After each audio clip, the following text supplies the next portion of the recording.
crois qu'il faut mettre en valeur cette dimension. Souvent, dans notre société occidentale, on est souvent tendu, crispé, et on veut gagner en écrasant parfois les autres. Moi, ce que je remarquais ici, dès que la nouvelle a été officielle, et même dès qu'elle était officieuse, une disponibilité, une unité pour la réussite, pour que les habitants de la ville, les Corses et tous ceux qui viennent du continent, qu'on puisse vivre un moment heureux. Et moi, je trouve très positif. Je dirais même que c'est un modèle à exporter à l'extérieur, justement pour se dire on est capable quand même de vivre de beaux moments ensemble. Voilà. Vous savez, la peur ancestrale de l'homme, c'est la peur de l'abandon. Donc ce que nous souhaitons, c'est que les personnes qui ont participé à cet événement ne soient pas pénalisées. J'ai souvent utilisé ce terme, j'y tiens, parce qu'on sait qu'il y aura des frustrations, il faudra accepter aussi les frustrations, mais on ne pourra pas être les 100 000 ou je ne sais pas combien on va être, tous devant le pape et tous à côté. Il est normal, nous avons un corps, nous sommes limités physiquement, donc on va vivre de notre mieux l'événement avec beaucoup de patience et en se réjouissant de tout. Il y a beaucoup de mobilité, beaucoup de mobilisation. Les personnes sont heureuses, les personnes travaillent et se donnent. Et des personnes, je vois les véchés ce matin, je partais, on reçoit des chèques, 100 euros, 500 euros. Les entreprises donnent beaucoup plus, mais il y a quand même un désir de participer. On se dit, moi je suis catholique et corse, moi je participe à la vie de mon église. Et moi je trouvais ça très beau et très encourageant aussi pour nous. Après pour nous, c'est pas un privilège, c'est surtout une responsabilité, parce que les gens nous font confiance. Tout le monde sera là pour qu'il y ait un beau moment de joie, un beau moment de communion. Justement, la messe est un moment de communion et nous sommes présents pour ça.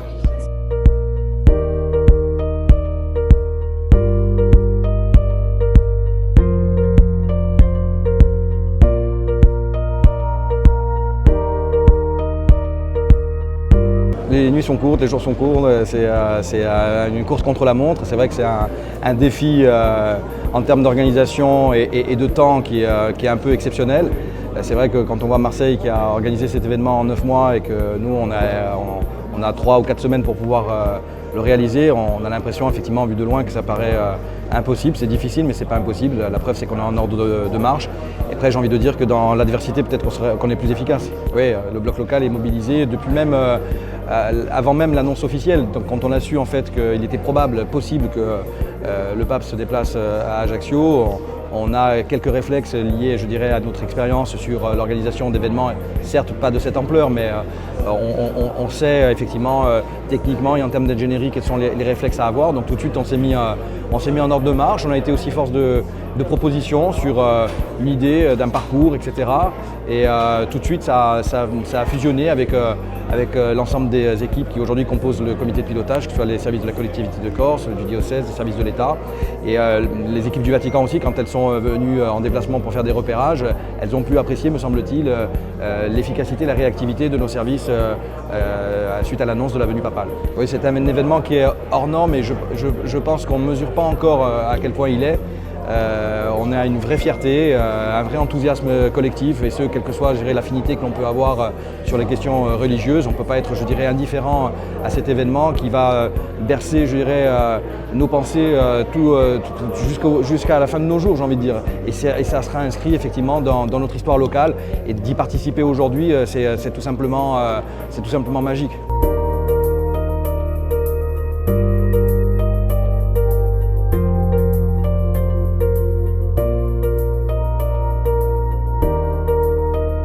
Dimension religieuse, spirituelle et le sens politique au sens noble du terme de cette venue sont quelque chose d'essentiel et toute la Corse et tout le peuple corse s'apprête à le vivre avec dévotion pour les croyants et avec enthousiasme, que l'on soit croyant ou qu'on ne le soit pas.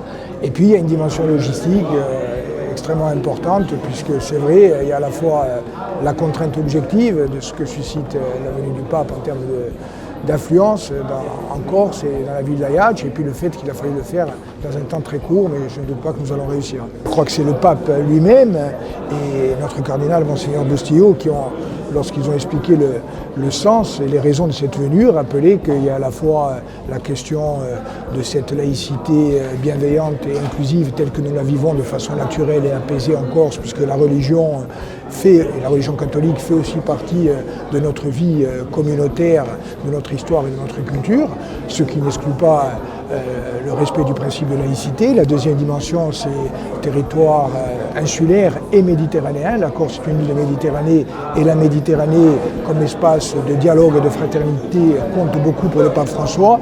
Et la troisième dimension, là aussi c'est Monseigneur Bustillo qui l'a dit, y compris ce matin, ce qui est important au-delà des différences, des divergences, quelquefois des oppositions, c'est d'essayer de trouver le chemin de l'union. Et ça vaut également pour les Corses. Et je crois que c'est une dimension essentielle du message papal, mais nous aurons l'occasion d'écouter et de réfléchir à ce que dira le pape.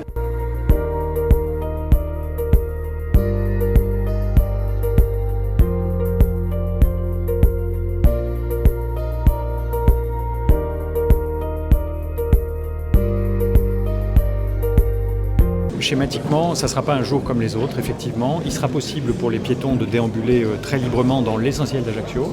Il y a quelques zones qui seront réservées pour des questions de sécurité ou de séquences particulières, mais lorsque vous êtes piéton, vous pourrez vivre dans la ville et vous déplacer dans la ville.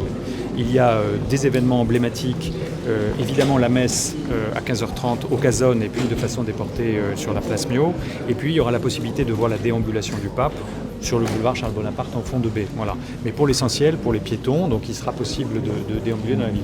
Évidemment, ce qui est plus compliqué, c'est l'accès en véhicule, puisqu'il ne sera pas possible ce jour-là de venir en véhicule individuel, et même dès le samedi, il ne sera pas possible d'accéder dans le centre-ville. On aura, avec le maire, pris des arrêtés de restriction, et il va falloir parfois avoir fait partir son véhicule. Donc ce qui est en train de s'organiser, ce sont des parkings relais qui vont permettre d'aller effectuer des déposes, soit avec son véhicule individuel, soit avec des cars.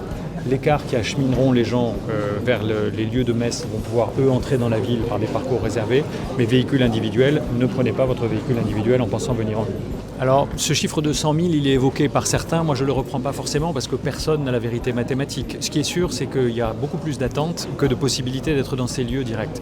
Pour éviter la frustration, on s'organise d'abord avec la ville d'Ajaccio, qui sera une ville ouverte, pour que ceux qui seront à Ajaccio puissent avoir l'expérience positive d'avoir vécu l'événement. Et puis, j'ai lancé un appel pour que cet événement se fasse à l'échelle insulaire, c'est-à-dire que même si on ne vient pas à Ajaccio, on puisse vivre dans sa commune, dans son village, l'événement de façon positive, tout simplement en mettant un écran géant pour ceux qui le peuvent, mais tout simplement un écran dans une salle des fêtes avec une télévision, puisque ce sera rediffusé, et que chacun, je pense notamment aux personnes fragiles, aux personnes à mobilité réduite, celles qui ne voudront pas se mettre sur les routes de Corse, qui le 15 décembre peuvent être un peu compliquées, puissent vivre aussi l'événement à l'échelle de la Corse. Alors, il y a des moyens considérables qui vont être mobilisés. J'ai obtenu l'accord du ministre de l'Intérieur, M. Retailleau, pour que ce soit classé comme un grand événement à ampleur nationale. Il y aura, pour vous dire schématiquement, près de 2000 personnes qui vont venir en renfort, des policiers, des gendarmes, des militaires de la sécurité civile, des personnels techniques qui vont venir. Et puis, ça passe aussi par des choses un peu anecdotiques, mais des moyens matériels. On va recevoir un très grand nombre de véhicules pour transporter les personnes, toutes les autorités qui seront là. On va recevoir 4,5 km de barrières avec les gens pour les déployer dans la ville. Ça, c'est une contribution considérable, mais positive, de l'État à la réussite de cet événement en Corse.